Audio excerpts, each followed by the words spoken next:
नमस्कार बच्चों, कैसे हैं आप सब? आप सब अपने घरों में सुरक्षित होंगे, इसी उम्मीद के साथ हम शुरू करते हैं आपके आज आखिरी भाग आपके 7वें पाठ का पौधों को जानिए। इसमें हमने पहले बात कर चुके हैं हम पौधों के प्रकार के बारे में, जैसे शाख, झाड़ी, तना, झाड़ी, पेड़ और उसके बाद लताओं के बारे में बात की थी। हमने लास्ट लेक्चर में बात की थी आपके पौधे के जो भाग होते हैं, तना और पत्ती, जड़, उनके बारे में। आज हम बात करने वाले हैं फूल के बारे में। फूल, पुष्प। फूल आपने देखे या बगीचों में, बागों में, तो फूलों को देखने के बाद आपने उनके अंदर कुछ नोटिस किया होगा, कुछ देखा होगा कि अलग अलग फूल अलग अलग तरीके के होते हैं। वो अलग अलग तरीके के क्यों होते हैं, वो उनकी आंतरिक संरचना के बारे में हम आज बात करेंगे, उसके बारे में देखेंगे। अब किसी भी पेड़ में, किसी भी फूल में सबसे पहले दो भाग होते हैं, सबसे जो हमें बाहर से ही देखने को मिलते हैं। जो उसका भाग होता है जिसके अंदर फूल बंद रहता है, सबसे पहले आप देखते हैं फूल आने से पहले, जब फूल खिलता है, खिलने से पहले फूल बंद होता है। और बंद होता है वो जो हरे रंग के जिन चीजों में वो बंद होता है उन्हें हम बोलते हैं उसका बाह्य दल। क्या बोलते हैं उन्हें? बाह्य दल। जो हरे रंग के जो पत्ते होते हैं उनको बंद करके रखते हैं पौधे को, उसको हम बोलते हैं बाह्य दल। जब फूल को हाँ, जो हरे रंग के पत्ते होते हैं जो फूल को बंद करके रखते हैं, उसको खिलने नहीं देते, उन्हें हम बोलते हैं उसका बाह्य दल। अब बाह्य दल मतलब कि बाहरी आवरण। और जो बाहरी आवरण है उसके बाद जब फूल पूरी तरह से हमारा तैयार हो जाता है, खिल जाता है, तो खिलने के बाद जो हमारे पास में दिखती हैं उन्हें हम बोलते हैं उसकी पंखुड़ियां। बोलते हैं ना, पंखुड़ियों के बारे में आपने सुना है, तो वो होते हैं फूल की पंखुड़ियां। अब इसके बाद कुछ पुष्प जो होते हैं, जैसे ये घंटाघर पुष्प का हम उदाहरण लेते हैं आपके सामने। उसमें क्या होता है, उसमें जब आप देखेंगे, अच्छे से ध्यान से देखेंगे, तो उसके अंदर कुछ इस तरीके की जो है आकृतियां होती हैं, इस तरीके की संरचना होती हैं। उन्हें हम बोलते हैं, पौधे के मेनली दो भाग होते हैं, पुंकेसर और स्त्रीकेसर। पुंकेसर और स्त्रीकेसर भाग होते हैं जो पौधे के जो है फूल और पुष्प बनाने के काम, जो बनाने में सहयोग देते हैं, और उनसे ही मिलकर के चीजें बनती हैं। तो जो स्त्री केसर है, ये आपका स्त्री केसर होता है पौधे के जो बाह्य दल है, वहां पे बाह्य दल है। ये बाह्य दल के बिल्कुल नीचे, बाह्य दल के पास होता है आपका स्त्री केसर। और उसके ऊपर जो ये पंखुड़ियां, जो ये आपकी जैसी रचनाएं जो हैं, आकृतियां जो बनी हुई हैं, इस तरीके का कुछ आपके शाखाएं टाइप की होती हैं, ये छोटी छोटी हल्की हल्की, उन्हें हम बोलते हैं पुंकेसर।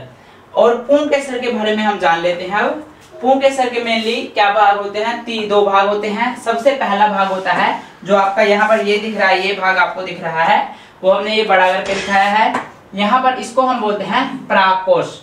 क्या बोलते हैं?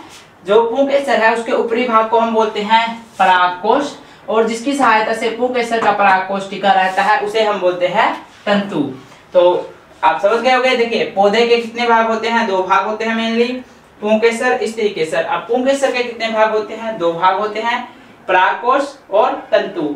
उसके अलावा स्त्रीकेसर के जो होते हैं, स्त्रीकेसर के मेनली तीन भाग होते हैं। स्त्रीकेसर का सबसे ऊपर वाला भाग होता है वर्तिकाग्र बोलते हैं, जिसको गोल सी संरचना होती है, उसको हम बोलते हैं वर्तिकाग्र। उसके अलावा जिसकी सहायता से ये वर्तिकाग्र आपके अंडाशय से जुड़ा होता है, स्त्रीकेसर के अंडाशय से जुड़ा होता है, उसको हम बोलते हैं वर्तिका। जिस डंडी की सहायता से इसके साथ में जुड़ा हुआ होता है उसको हम बोलते हैं वर्तिका। वर्तिका और वर्तिकाग्र में आप देख रहे होंगे डिफरेंस। वर्तिकाग्र होता है गोल संरचना और ये होती है डंडीनुमा संरचना, वर्तिका। अब उसके अलावा अंडाशय आपकी होती है, जो अंडाशय होते हैं जो स्त्रीकेसर के भाग की, वो क्या होती है? वो एक जो उभरी हुई सी सतह होती है, थोड़ी सी मोटी सी सतह मिलेगी आपको, दिखेगी आपको पौधे में, उसको हम बोलते हैं अंडाशय। अब अंडाशय में क्या होता है? बीज होते हैं जो क्या करते हैं, जो कि आपके किसका काम करते हैं? जो कि फूल को खिलने का, फूल बनाने का काम करते हैं। उसमें ये देखिए, जब आप अंडाशय, स्त्रीकेसर के अंडाशय को काट करके देखोगे, उसको दो तरीके से काट सकते हैं आप, या उसको सीधा, या आपको बीच में से कट कर सकते हैं, या उसको सीधा समानांतर काट सकते हैं। तो उनमें काट करके देखेंगे जब, तो आपको इस तरीके की संरचना उसके अंदर दिखेगी। अंडाशय की आंतरिक संरचना ये ऐसी कुछ दिखेगी आपको। और जो ये संरचना है, तो ये जहाँ पर आपको दिखेगी संरचना, उनको हम बोलते हैं बीजांड। इसके अलावा जो चीजें हैं, जो भाग हैं पौधों के, पुष्पों के, उनके बारे में हम बड़ी कक्षाओं में बात करेंगे। अभी तक आपको सिर्फ यही चीजें थी पुष्प के बारे में, उसके मेनली जो हम बाहर से देखते हैं उसके दो भाग होते हैं, पंखुड़ियां और बाह्य दल। उसके बाद जो काम करते हैं हमारे जो पुष्प को खिलाने का, जो पुष्प बनाने का काम करते हैं वो होते हैं मेनली टू पार्ट पौधे के। एक होता है स्त्री केसर, एक होता है पुंकेसर। अब स्त्री केसर और पुंकेसर के फिर से पुंकेसर के दो भाग होते हैं, परागकोश और तंतु। परागकोश सबसे ऊपर वाला भाग, तंतु जिस डंडी की सहायता से ये टिका होता है पुंकेसर। उसके अलावा जो स्त्री केसर है उसके तीन भाग होते हैं, सबसे ऊपर वाला गोल जो संरचना है उसको हम बोलते हैं वर्तिकाग्र। उसके बाद ये डंडीनुमा संरचना है, इसको हम बोलेंगे वर्तिका। एंड जो लास्ट वाली है जो उभरा हुआ भाग है, गोल भाग है, उसको हम बोलेंगे अंडाशय।